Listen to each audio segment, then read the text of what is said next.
Trump ने Iran और Yemen को डराने वाला नया वीडियो जारी कर दिया है।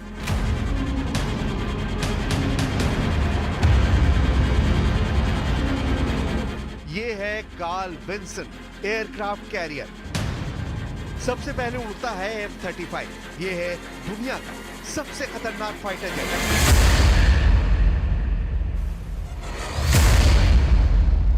इसके बाद बारी है अमेरिकी नेवी के मिस्टर भरोसेमंद F-A-18 सुपर हॉर्नेट। इसकी उड़ान भी बड़ा मैसेज दे रही है।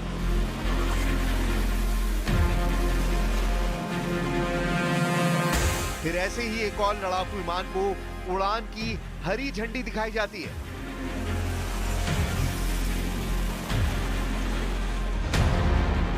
अमेरिका के मिसाइल भी तैयार है। यह है साइड वाइंडर, जो 35 किलोमीटर की रेंज में दुश्मन के हवाई टारगेट को भस्म कर सकती है।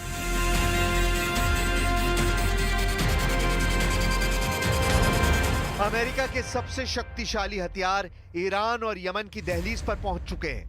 यूएसएस कार्ल विंसन के ऊपर यह फॉर्मेशन इसका सिग्नल है। अमेरिका ईरान के सर्वोच्च नेता अली खामनेई और हूती फोर्स के प्रमुख अब्दुल मलिक अल हूती को लगातार बता रहे हैं कि उनके पास अब बचने का कोई तरीका नहीं। ट्रंप बताना चाहते हैं कि हूती को इजराइल पर हमले रोकने होंगे और ईरान को परमाणु समझौता करना ही होगा।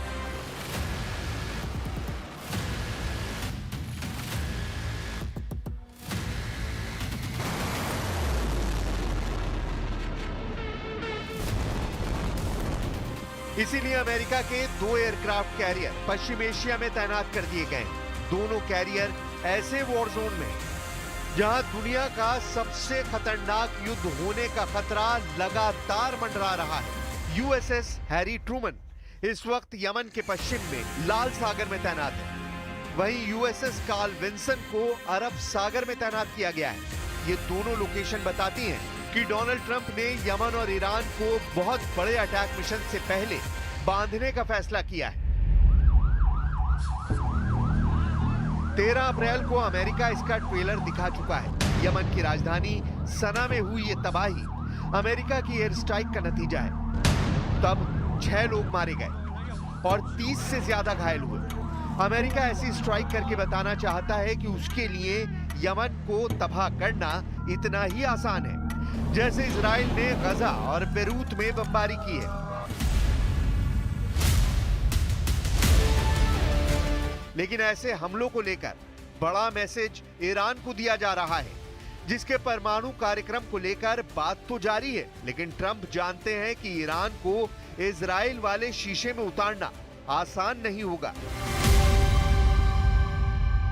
Of course, the maximum pressure campaign on Iran continues, but as you know, the president has made it clear he wants to see dialogue and discussion with Iran while making his directive about Iran never being able to obtain a nuclear weapon quite clear. And the president spoke to the Sultan of Oman today, who helped facilitate these talks.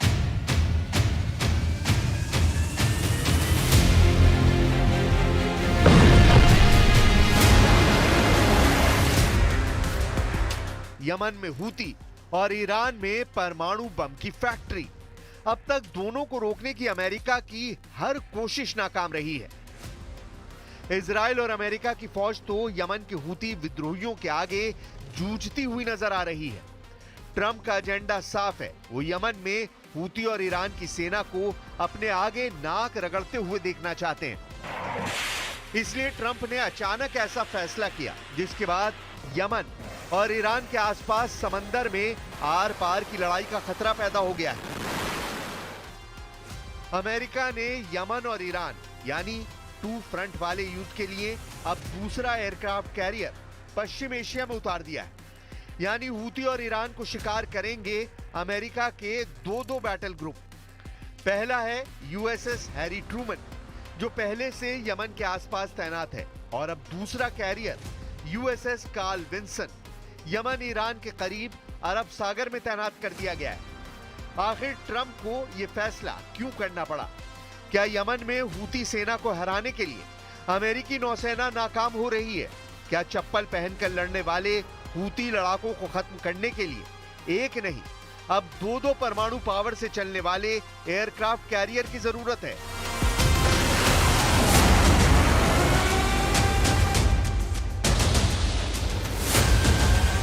Iran और Yemen दोनों की anti ship missile बहुत ज्यादा खतरनाक है। ये किसी भी अमेरिकी जहाज को या तो डुबो सकती हैं या फिर उनको ऐसा नुकसान पहुंचा सकती हैं जिसके बाद अमेरिका का वॉरशिप निष्क्रिय हो जाए और वो इस्तेमाल के लायक न बचे।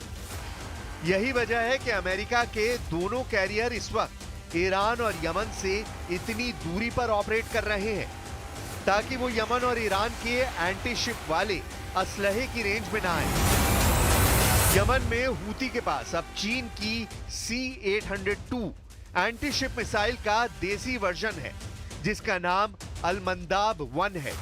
रिपोर्ट है कि यह मिसाइल हूती ने ईरान की मदद से तैयार की है और इसकी रेंज 300 किलोमीटर तक है।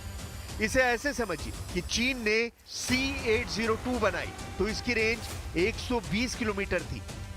उसकी नकल करके ईरान ने अपना बेहतर वर्जन तैयार किया, नाम गदीर रखा और उसकी रेंज 200 से 300 किलोमीटर तक बताई गई। अब हूती के पास यही मिसाइल अलमंदाब 1 और अलमंदाब 2 के नाम से है जिसकी रेंज भी इतनी ही बताई जा रही है।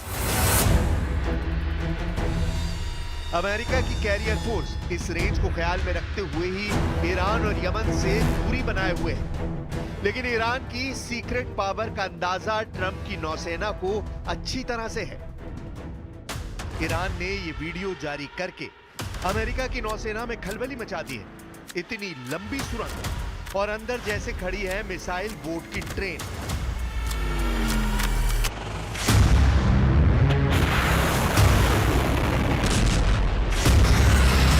एक, दो, 3, 4, 5, 6, 7, 8, 9, 10, 11, 12, 13 गिनते जाइए और मिसाइल बोट गिनते जाइए।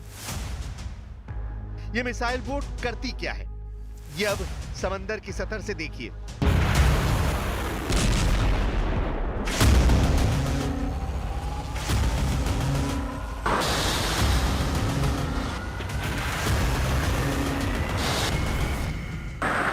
एक बार फिर देखिए, फास्ट बोट से एंटी शिप मिसाइल फायर होती है और फिर टारगेट से जा टकराती है।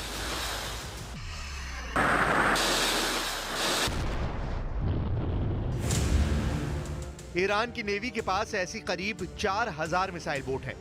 हर मिसाइल बोट में 2 एंटी शिप मिसाइल होती हैं, साथ में 2 टॉर्पीडो लॉन्चर होते हैं। ये मिसाइल बोट 25 से 35 किलोमीटर की रेंज में दुश्मन जहाज को तबाह कर सकती है। अब सोचिए कि अगर ईरान के पास ऐसी 4000 मिसाइल बोट हैं तो वो दुश्मन के लिए कितना बड़ा खतरा साबित होंगी।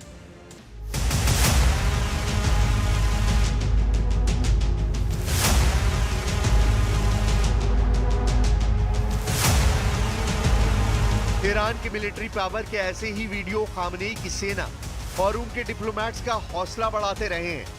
यही वजह है कि जब ट्रंप की तरफ से बार बार ईरान को परमाणु मुद्दे पर धमकी दी जा रही है, तब ईरान और आक्रामक होकर उसका जवाब दे रहा है। ईरान के विदेश मंत्री ने कहा है कि यूरेनियम संवर्धन को लेकर ईरान की मौजूदा स्थिति से अमेरिका मुंह नहीं मोड़ सकता।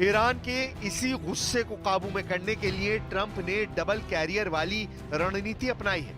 यूएसएस ट्रूमैन से उड़ान भरकर अमेरिका ने यमन को गजा वाला ट्रेलर दिखा दिया है। ट्रंप बताना चाहते हैं कि इस युद्ध को वही कंट्रोल करेंगे और ईरान के हर साथी मिलिशिया की ताकत को चकनाचूर कर देंगे। इसीलिए डोनाल्ड ट्रंप ने मार्च के महीने में यूएसएस हैरी ट्रूमैन को यमन के पास तैनात किया और जब बात नहीं बनी तो ईरान पर डबल प्रेशर के लिए अप्रैल में यूएसएस कार्ल विल्सन को भी अरब सागर में तैनात कर दिया।